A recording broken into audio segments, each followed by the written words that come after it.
Hello, good morning. Girdas Mundra Bal Bharati school Bikaner की तरफ से ऑनलाइन क्लासेस आयोजित की जा रही है। ऑनलाइन क्लासेस में आज 8th क्लास का इंग्लिश में टॉपिक ले रहा हूँ। इसका नाम है करेक्ट फॉर्म ऑफ वर्ब। ये टेंस का ये पार्ट होता है। टेंस में इसको सीखा जाता है। टेंस हम पहले पढ़ चुके हैं, फिर ज़रूरत होगी तो फिर उस टेंस को वापस रिवीजन करेंगे। करेक्ट फॉर्म ऑफ वर्ब का अर्थ ये होता है क्रिया का उचित रूप का प्रयोग। वर्ब क्रिया, करेक्ट फॉर्म उचित रूप, सही रूप। जो वर्ब दे रखी है उस वर्ब का सही रूप ब्रैकेट में देख करके उतारना है। वो फर्स्ट फॉर्म हो सकती है, ऐसे लगा करके लिखा जा सकता है फर्स्ट फॉर्म को, या फिर आईएनजी लगानी है, हेल्पिंग वर्ब कौन सी लगानी है। जिस प्रकार के वर्ड्स दिए होते हैं उस वर्ड्स के अनुसार ही इस वर्ब का करेक्ट फॉर्म लिखना होता है। इसकी डेफिनेशन हम देखें तो सामने लिखी हुई है, सेंटेंस में वर्ब की फर्स्ट फॉर्म दी गई होती है। सेंटेंस जो कंप्लीट होगा उसमें वर्ब की फर्स्ट फॉर्म दी होती है। तो सेंटेंस के अनुसार जो वर्ब है, क्रिया है, उसकी करेक्ट फॉर्म हमें फिल करनी होती है। यानी सेंटेंस में कुछ वर्ड्स होंगे जिसको देख करके हमें उस वर्ब की करेक्ट फॉर्म हमें फिल करनी होती है। आगे देखिए, यदि सेंटेंस में के कई प्रकार के रूल्स होते हैं, इस रूल्स को एक एक करके समझेंगे। प्रॉब्लम्स आएगी तो सॉल्यूशन भी होगा। एक्सरसाइज दे रहा हूँ, एक्सरसाइज का सॉल्यूशन दे रहा हूँ, आंसर दे रहा हूँ आपको। और इसके अलावा खूब सारे प्रैक्टिस करने भी है और रूल्स को भी ध्यान रखना है। इन सभी बातों को अगर ध्यान में रखोगे तो ये टॉपिक बहुत ईजी हो जाता है और ईजी तरीके से समझाया हुआ है। आप भी अच्छी तरह समझना। देखिए, इसके कई रूल्स होते हैं।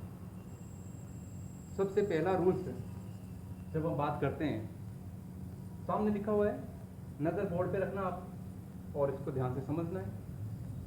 यदि सेंटेंस में, सेंटेंस आपके सामने दिया हुआ है कोई भी, उस सेंटेंस को देखना है। उसी में ऐसा वर्ड कोई या ऐसी बात होती है जिससे हमें पता लगता है कि उसमें वर्ब का करेक्ट फॉर्म कौन सा होगा।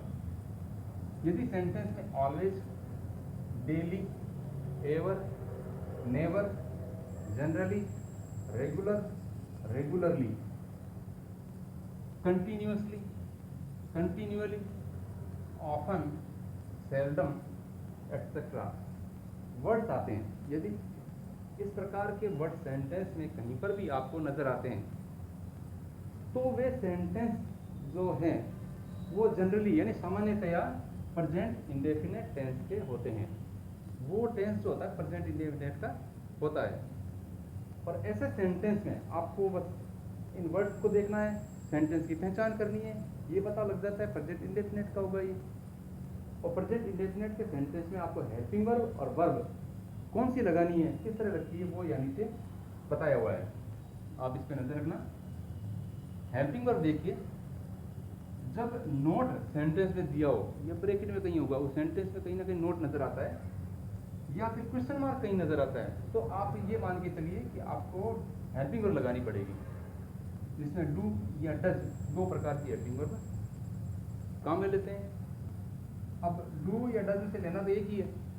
अब डू कब लगाना है, सब्जेक्ट प्लूरल हो, सब्जेक्ट अगर बहुवचन हो, उस सेंटेंस के अंदर सेंटेंस में ये ध्यान रखना है कि सब्जेक्ट कैसा है। अगर प्लूरल है, बहुवचन सब्जेक्ट है, जैसे आपको पता है, तो बहुवचन सब्जेक्ट हो तो फिर आपको डू हेल्पिंग वर्ब का यूज करना है। वो कब, जब सेंटेंस में नोट या क्वेश्चन मार्क दिया हुआ हो, क्वेश्चन बनता हो। और डज कब लगाना है, सब्जेक्ट सिंगुलर हो, सब्जेक्ट अगर एक वचन कहीं पर भी आपको नजर आता है तो सब्जेक्ट एक वचन को देखते हुए आपको क्या करना है, डज लगाना है। तो डू डज में से सेलेक्ट करना है। इसलिए बता रहा हूँ आपको मैं कि अगर नोट दिया हुआ है या फिर क्वेश्चन दिया हुआ है तो फिर डू डज में से लगाना पड़ेगा। डू डज में सेलेक्ट कर लिया और डू डज के साथ में हमेशा वर्ब की फर्स्ट फॉर्म ही काम में लेनी है। ब्रैकेट में फर्स्ट फॉर्म होती है, उस फर्स्ट फॉर्म को ही हमें काम में लेना होता है। ऐसा कैसे उतार देना चाहते हैं, यानी प्ले दी रखी है तो डू या प्ले साथ आएगा, या डज और प्ले साथ आएगा, यानी प्ले प्ले रहेगा, इसमें कोई चेंज नहीं करना। वर्ब का फर्स्ट फॉर्म का रूप ऐसा कैसे उतर जाएगा। इसके अलावा अगर सेंटेंस सिंपल सेंटेंस हो जिसमें नोट नहीं हो, क्वेश्चन मार्क नहीं हो, तो सिंपल सेंटेंस में क्या करना है, उस जो वर्ब दे रखी है उसकी फर्स्ट फॉर्म ऐसे कैसे उतारनी होती है, या फिर ऐसे जोड़ना होता है। कब, जब सब्जेक्ट प्लूरल हो, सब्जेक्ट कहीं पर भी आपको बहुवचन नजर आता है तो बहुवचन सब्जेक्ट के साथ में वर्ब भी आपकी फर्स्ट फॉर्म उतारनी है, क्योंकि वर्ब की फर्स्ट फॉर्म बहुवचन होती है, प्लूरल होती है। तो ऐसे कैसे इसको देख के सब्जेक्ट प्लूरल को देखते ही वर्ब की फर्स्ट फॉर्म उतर जाएगी। और सब्जेक्ट सिंगुलर अगर दिया हुआ है तो सब्जेक्ट सिंगुलर के साथ में ऐसे ऐसे साथ में वर्ब के लगाते हैं। जैसे प्ले तो प्लेज हो जाएगा, गो गोज हो जाएगा, कम तो कम्स हो जाएगा, ईट तो ईट्स हो जाएगा, रन तो रन्स हो जाएगा। इस तरह से सब्जेक्ट प्लूरल सिंगुलर का ध्यान रखना है, उसके अनुसार वर्ब की फर्स्ट फॉर्म आती है, ऐसे जोड़ना है। दूसरी बात, अगर क्वेश्चन मार्क दिया हुआ हो या नोट दिया हो तो सेंटेंस में आपको हेल्पिंग वर्ब की जरूरत पड़ेगी और फर्स्ट फॉर्म वर्ब की ऐसे उतर जाती है। इसमें कोई किंतु परंतु नहीं है, साफ सुथरी बात लिखी हुई है, कोशिश करोगे अच्छे से समझ आ जाएगी। अब इसको समझाने के लिए एक्सरसाइज दे रखी है मैंने सामने। एक्सरसाइज में क्या करना है आपको, देखिए पहला सेंटेंस में एक एक पढ़ रहा हूँ, समझा रहा हूँ आपको, ब्रैकेट्स में क्या दिया हुआ है, इसके आंसर कैसे बनते हैं, रूल्स को ध्यान रखना है। इन सभी बातों को अगर केयर करेंगे तो अच्छी तरह समझ में आ जाता है। एक्सरसाइज का फर्स्ट क्वेश्चन देखिए, ही ऑलवेज ब्लैंक प्ले क्रिकेट, ये दिया हुआ है। अब मैंने ये बताया कि इस सेंटेंस में ऐसा वर्ड जो इस रूल में फॉलो करता है वो देखना है। अब रूल में फॉलो कौन सा करता है, जैसे यहाँ लिखा हुआ है ऑलवेज। अब ऑलवेज ऊपर दिया हुआ है तो ऑलवेज को देखते हमें ये पता जाना चाहिए कि वो प्रेजेंट इंडेफिनिट टेंस का सेंटेंस बनता है। अब ये पता लग गया इस रूल में आता है ये सेंटेंस। दूसरी बात ये देखनी है कि इसमें नोट या क्वेश्चन मार्क आ रहा है क्या, इसमें नोट भी नहीं है, क्वेश्चन मार्क भी नहीं है, इसका मतलब हेल्पिंग वर्ब लगाने की जरूरत नहीं है। हेल्पिंग वर्ब डू इधर से इसमें लगाने की आवश्यकता नहीं है।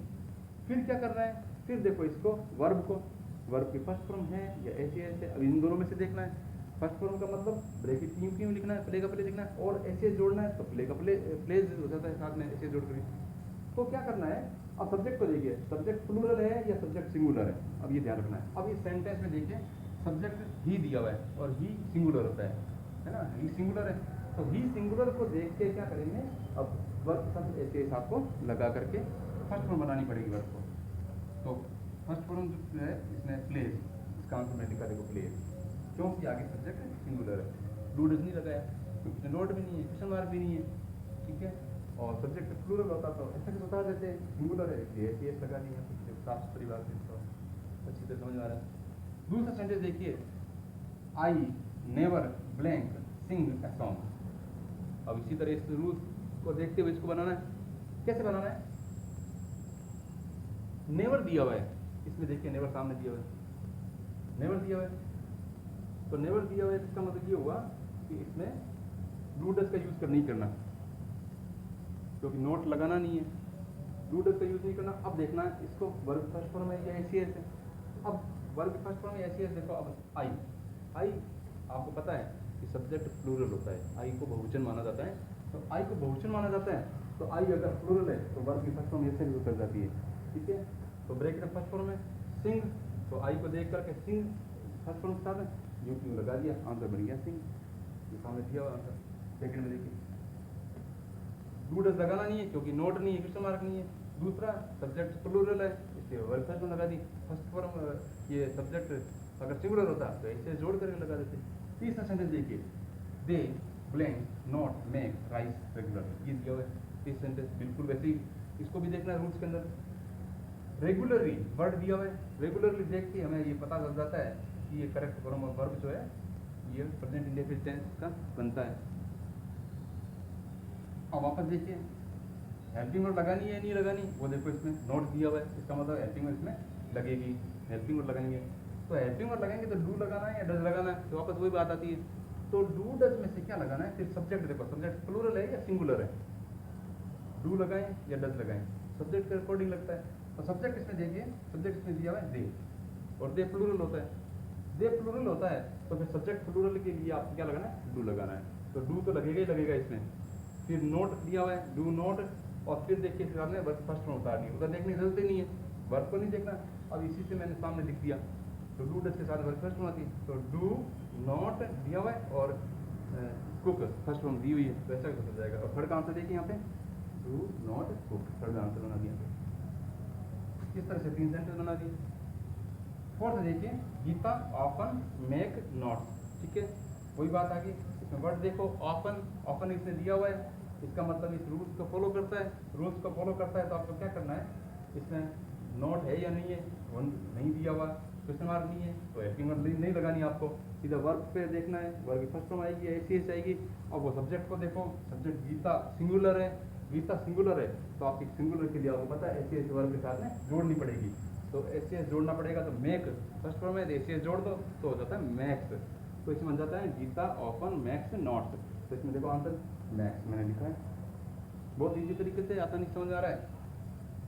अगला देखिए, सी सेल्डम ड्राइव ए कार, फिर वापस वही बात आ गई, एक ड्राइव, ये सेल्डम एक ऐसा वर्ड है जो इसमें दिया हुआ है, तो सेल्डम को देखना है, इसमें हेल्पिंग वर्ब लगानी नहीं है क्योंकि नोट क्वेश्चन मार्क नहीं है, तो सेल्डम को देख के आपको क्या करना है, वर्ब फर्स्ट फॉर्म या एसीएस में देखना पड़ेगा।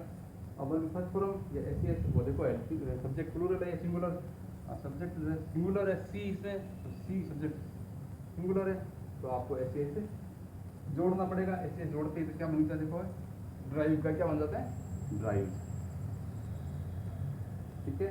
नेक्स्ट देखिए, 6th sentence, Hari not eat bread generally. अब आपको वही बात आ जाती है कि नोट आ गया, जनरली वर्ड आ गया, जनरली वर्ड को देखते ही रूल में फॉलो कर रहा है, और जनरली के साथ में नोट भी दिया हुआ है, नोट दिया हुआ है हेल्पिंग वर्ब में से लेना पड़ेगा, डू डज में से, डू डज में से हेल्पिंग वर्ब में से लेना अपने को सब्जेक्ट के अनुसार, तो सब्जेक्ट क्या दिया उसने सिंगुलर हरी, तो फिर डज आ जाता है, सिंगुलर के साथ डज, तो डज आ जाता है, तो डज नॉट, और फिर फर्स्ट टर्म लगानी है तो ईट हो जाता है, डज नॉट ईट, तो इसका आंसर देखिए 6 में डज नॉट ईट, 6 का आंसर होगा, ठीक है। इसी तरह देखो 7th में, his father never blank smoke, ये दिया हुआ है, ठीक है। अब वही बात आ गई, इसमें आपके कोई नेगेटिव सेंटेंस नहीं है, नोट नहीं है दिया हुआ, और इसके अलावा आपके क्वेश्चन मार्क भी नहीं है, तो फिर क्या करना है, सीधा वर्ब की फर्स्ट फॉर्म एसीएस पे जाना है, तो इसमें एसीएस इस पे जाना है, फर्स्ट फॉर्म एसीएस कौन सा लगेगा, सब्जेक्ट के अनुसार देखो, सब्जेक्ट सिंगुलर है, हिज फादर सिंगुलर है, तो फिर स्मोक के साथ एसीएस लगा दो, तो स्मोक्स, ठीक है। इसी तरह एट से देखिए, my sister always read the Ramayana, ये लिखा हुआ है, ठीक है। तो इसमें ऑलवेज वही वर्ड आ गया, तो इसमें आपको देखना पड़ेगा ये कौन से टेंस में आता है, हेल्पिंग वर्ब कौन सी लगानी है, उसी तरह से। तो इसमें क्या होगा, हेल्पिंग वर्ब लगानी नहीं है, वर्ब देखो फर्स्ट फॉर्म ये ऐसे इसमें से लगेगा, फर्स्ट फॉर्म देखो माई सिस्टर सिंगुलर है, माई सिस्टर सिंगुलर है, तो आपके साथ में ऐसे इस वर्ब के साथ जोड़ते हैं तो रीड्स हो जाता है आंसर इसका, ये देखो मेरे सामने होता है एट में रीड्स, ठीक है। इसी तरह 9th देखिए, 9th में वही बात है, आई नॉट गो टेम्पल डेली, ठीक है। तो फिर वही नोट दिया हुआ है, नोट दिया हुआ है, इसका मतलब आपको डू डज में से लेना पड़ेगा, डू डज से आई, मैंने बताया पहले भी प्लूरल होता है, आई के साथ में पहले डू लगाना पड़ेगा, डू नॉट, और फिर फर्स्ट फॉर्म लगानी है वर्ब की, जो डू डज के साथ फर्स्ट फॉर्म आती है, तो आई डू नॉट गो, फिर टू टेम्पल, इस साथ में अपने को गो टू टेम्पल टू लगाना पड़ता है, क्योंकि टू प्रीपोजिशन का काम कर रहा है, ठीक है। एट देखिए, he ever bank dance with friends, last sentence. अब लास्ट सेंटेंस में आपको समझना है, खुद को ही समझना है, और उसको देखना, मैंने आंसर लिखा है, ऐसा आंसर क्यों हुआ ये आप प्रैक्टिस करके देखने के बाद, ठीक है। आपको होमवर्क में सबको लर्न करना है, आपके नोटबुक में उतारना है, और कोई बात समझ में नहीं आई तो मुझसे कांटेक्ट करना है। कल नेक्स्ट जो भी इसका रूल होगा वो आपको बताया जाएगा, इसी तरह पढ़ाया जाएगा, इसके अगले टॉपिक के बारे में, अगले रूल के बारे में कल बात करेंगे। Thank you.